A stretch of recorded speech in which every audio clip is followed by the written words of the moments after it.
Msanii wetu mkubwa ambaye anatoka Marekani atafika Tanzania tarehe 12 alfajiri. Tarehe 12 alfajiri atafika Tanzania, na nyinyi wote mnakaribishwa kuungana na sisi kwenda kumpokea katika kiwanja chetu cha ndege pale Terminal 3. Kwa hiyo karibuni sana. Ujio wake unaonyesha kwamba sasa mambo yameiva, na hivi ninavyoongea amesogea, yuko karibu, kwa sababu alikuwa anataka a break. Unajua kutoka Marekani ni masaa mengi sana, aweze kupunguza pia jet lag. Kwa hiyo yuko karibu, na hiyo inatupa furaha kwamba mambo yetu yameiva.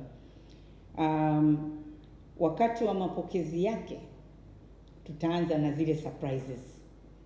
Kwa hiyo siku tunampokea tunaanza na surprise moja. Yaani yeye si tumeshamtangaza, tunamjua anakuja, lakini tutakuja na surprise nyingine. Kwa tunaandaa kabisa psychologically kwamba mambo ya CRDB na CRDB Bank Foundation sio ya kawaida, mjiandae vizuri. Lakini pia wasanii BNXN kutoka Nigeria, Kabla De Small kutoka Afrika Kusini, wao wataingia nchini Tanzania tarehe 13.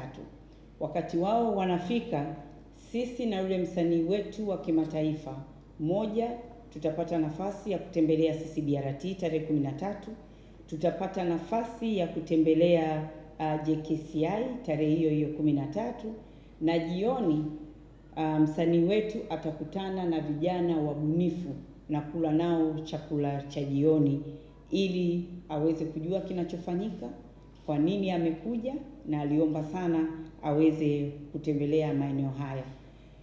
Deep down yeye pia ni mtu wa kutoa misaada na ni mtu mwenye huruma sana, kwa akasema naweza kuja nikaperform, lakini wale ambao nakuja kwa ajili yao na kugusa maisha yao ni vizuri na wenyewe nikaonana nao. Kwa hiyo na hiyo tutakuwa nayo, tutapanga vizuri ili kuhakikisha pia kwamba tunafanya haya yote na tunampa nafasi pia ya kupumzika. Kwa hiyo tutakuwa tumefanya vizuri.